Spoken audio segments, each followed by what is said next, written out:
तो दोस्तों आज हम बात करने वाले हैं साइंस फिक्शन जॉनरा की एक बहुत ही बढ़िया फिल्म के बारे में जिसने बॉक्स ऑफिस पर आज तक सबसे ज्यादा कमाई की है। 2009 में आई एवटार मूवी अपने समय से बहुत आगे थी। इसके विजुअल इफेक्ट्स और स्टोरी काफी जोरदार है, जिसकी वजह से इस फिल्म ने ऑस्कर अवार्ड के साथ साथ कई सारे दूसरे अवार्ड्स भी जीते। इस मूवी में हमें एक अलग दुनिया और बिल्कुल अलग तरह के लोग दिखाए गए हैं। फिल्म की स्टोरी थोड़ी कॉम्प्लेक्स है, इसलिए आज मैं एवटार मूवी को शॉर्ट में एक्सप्लेन करूंगा। तो आइए देखते हैं।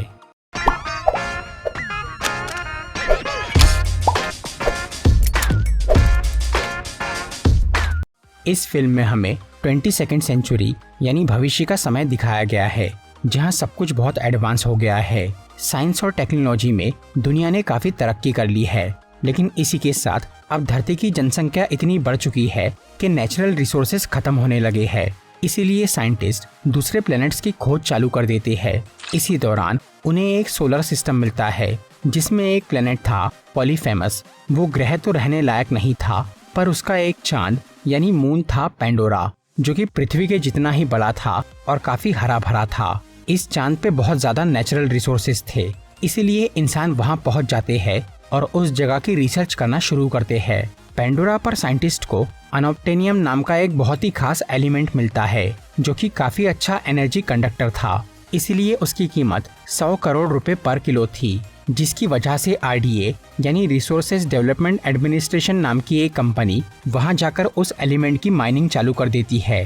पेंडोरा पर बहुत सारी एलियन प्रजाति भी मौजूद थी, जिनमें से सबसे खास थे इंसानों के जैसे दिखने वाले नावी लोग। उन्हें टेक्नोलॉजी पसंद नहीं थी और वो प्रकृति के साथ एक होकर जंगल में शांति से रहते थे। दूसरी तरफ RDA के साइंटिस्ट पेंडोरा को एक्सप्लोर करना चाहते थे, लेकिन यहाँ के एटमॉस्फेयर में इंसानों का जीना बहुत मुश्किल था। इसीलिए साइंटिस्ट इस काम के लिए एक रास्ता निकालते हैं। वो नावी और इंसानी DNA को मिलाकर एक हाइब्रिड बॉडी बनाते हैं, जिसे एवटार कहा जाता है। ये क्लोन शारीरिक रूप से एक नावी था, मगर उसमें खुद की कोई कॉन्शियसनेस यानी जान नहीं थी।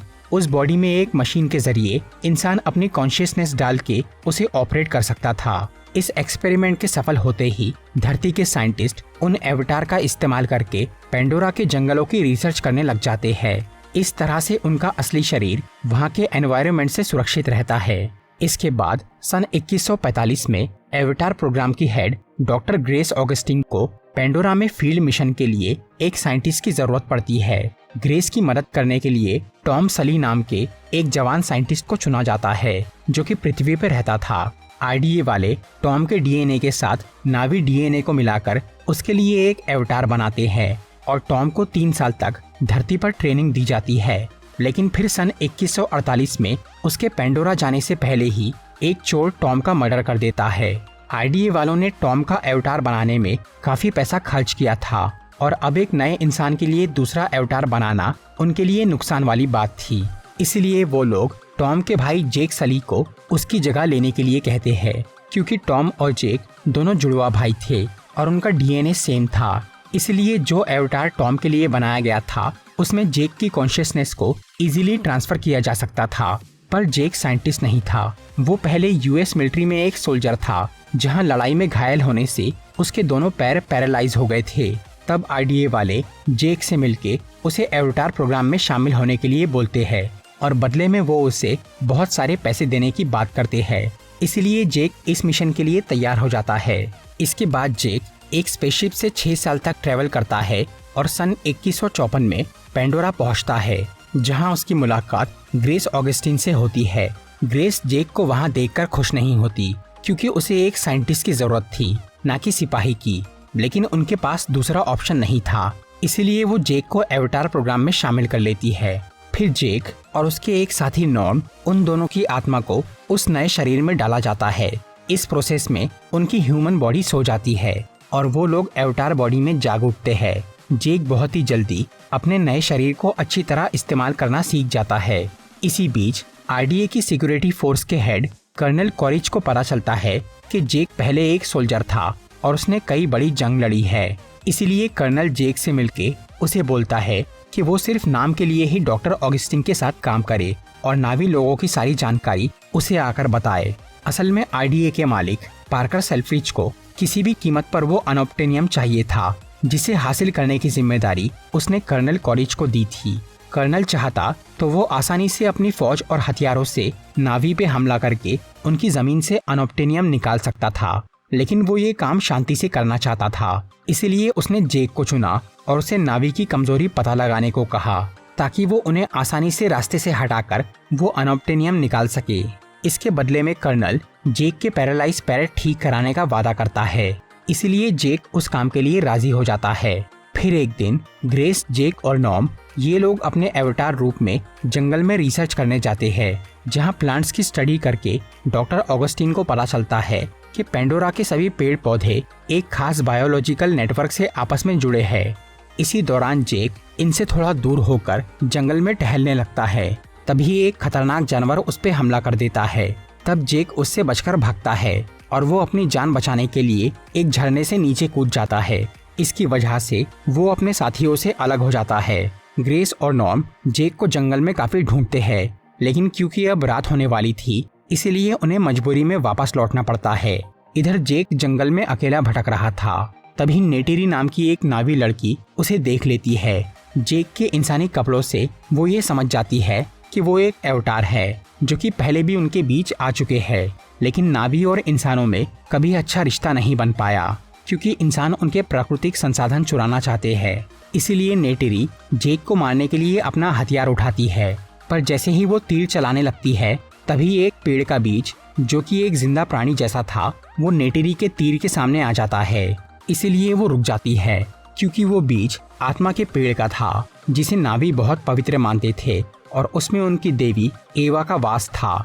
इसके बाद रात में जेक पर कुछ जंगली जानवर हमला कर देते हैं। वो अकेला उनसे लड़ नहीं पा रहा था। तब वहाँ पर नेटेरी आती है और वो उसकी जान बचा लेती है।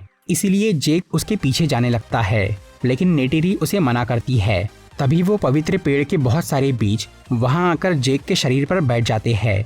इससे नेटेरी को लगता है कि ये एक शुभ संकेत है और उसे जेक पर भरोसा हो जाता है। इसलिए वो उसे अपने कबीले में लेकर चली जाती है। वो ओमाटिकाया कबीला एक पेड़ के चारों ओर बसा हुआ था, जिसे होम ट्री कहा जाता है।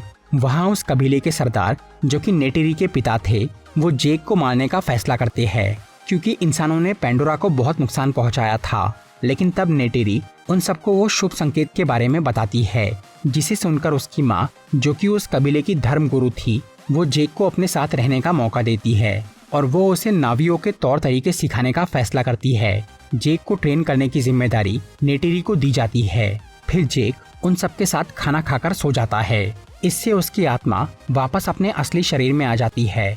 वहाँ जेक सबको बताता है कि वो अब नावियों के साथ रह रहा है और वो लोग उसे ट्रेनिंग देने वाले हैं। ये सुनने के बाद पार्कर सेल्फ्रिज और कर्नल कॉरिच जेक को बोलते हैं कि उसका असली मकसद है नावियों को उनके गांव से दूर ले जाना, क्योंकि आईडीए को उस जगह के नीचे अनोप्टेनियम का भंडार मिला है। कर्नल उसे ये काम पूरा करने के लिए 3 महीने का टाइम देता है।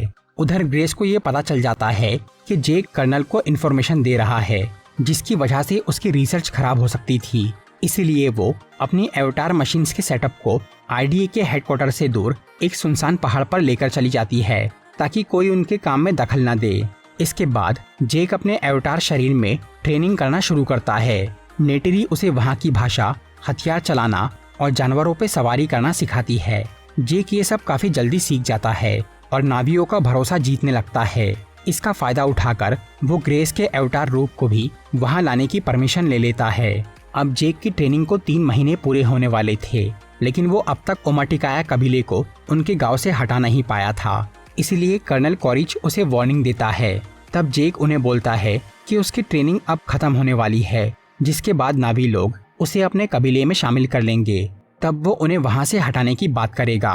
फिर कुछ ही दिनों बाद ओमाटिकाया कबीले वाले जेक को रीति रिवाज के साथ अपने ग्रुप में शामिल कर लेते हैं और वो एक नावी कहलाता है। तब नेटेरी उसे उस पवित्र पेड़ के पास लेकर जाती है। वहाँ वो जेक को बोलती है कि वो अब एक नावी बन चुका है, इसीलिए वो उनमें से अपने लिए एक साथी चुन सकता है। जेक नेटेरी को चुनता है और वो भी उसे चुन लेती है, क्योंकि वो दोनों एक दूसरे से प्यार करने लग गए थे। उसके बाद वो दोनों साथ में रात गुजारते हैं। अगले दिन सुबह आईडीए वाले एक बुलडोजर लेकर जंगल को तबाह करने पहुंच जाते हैं, क्योंकि अब 3 महीने का समय पूरा हो चुका था।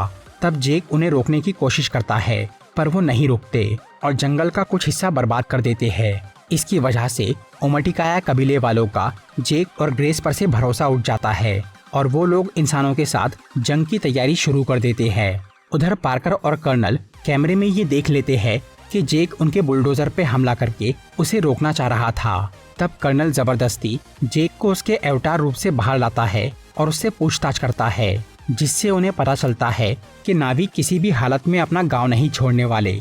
इसलिए कर्नल उन्हें वहां से जबरदस्ती हटाने का प्लान बनाता है और नावी के होम ट्री को तोड़ने का फैसला करता है। तब ग्रेस उन्हें रोकने की कोशिश करती है और समझाती है कि उस पेड़ के नीचे उनका पूरा कबीला रहता है और जंगल के सभी पेड़ पौधे एक बायोलॉजिकल नेटवर्क से जुड़े हैं। लेकिन आईडीए वालों को इन सब बातों से कोई मतलब नहीं था। तब जेक पार्कर से एक आखिरी मौका मांगता है नावी लोगों को वहां से हटाने के लिए। फिर जेक और ग्रेस अपने अपने अवतार में ओमटिकाया कबीले के पास जाते हैं और उन्हें गांव छोड़ने के लिए समझाते हैं। इसी दौरान जेक उन सबको अपनी सच्चाई बता देता है कि वो पहले आईडीए का जासूस बनकर वहां आया था और उसे ये मालूम था कि एक दिन उन्हें वहां से हटाया जाएगा। ये सब सुनने के बाद नेटेरी और पूरे कबीले वाले जेक से नफरत करने लग जाते हैं। तभी कर्नल अपनी आर्मी लेकर जंगल पहुंचता है और उनके होम ट्री को बॉम्ब से गिरा देता है, जिससे कई नावी की मौत हो जाती है। नेटेरी के पिता भी उस हमले में मर जाते हैं। इसके बाद जेक, ग्रेस और नॉर्म को उनके इंसानी रूप में एक जेल में कैद कर दिया जाता है ताकि वो नावी लोगों की मदद न कर सके। तब ग्रेस के 2 टीम मेंबर्स वहां आकर उन्हें आज़ाद कर देते हैं। फिर वो लोग एक प्लेन लेकर वहां से निकल जाते हैं, लेकिन जाते वक्त कर्नल उन पे गोली चला देता है, जिससे ग्रेस घायल हो जाती है। इसके बाद ये लोग अपनी मशीन्स लेकर जंगल में पहुंचते हैं और वहां से जेक दोबारा अपनी अवतार बॉडी में आता है और अब वो फिर से नावियों का भरोसा जीतने के लिए टोरुक नाम के एक बड़े से ड्रैगन को काबू करने का फैसला करता है, क्योंकि जो भी उस ड्रैगन को अपने वश में करता है वो टोरुक माक्टो यानी नावी का मसीहा बन जाता है। अब तक सिर्फ कुछ ही लोग ऐसा कर पाए थे।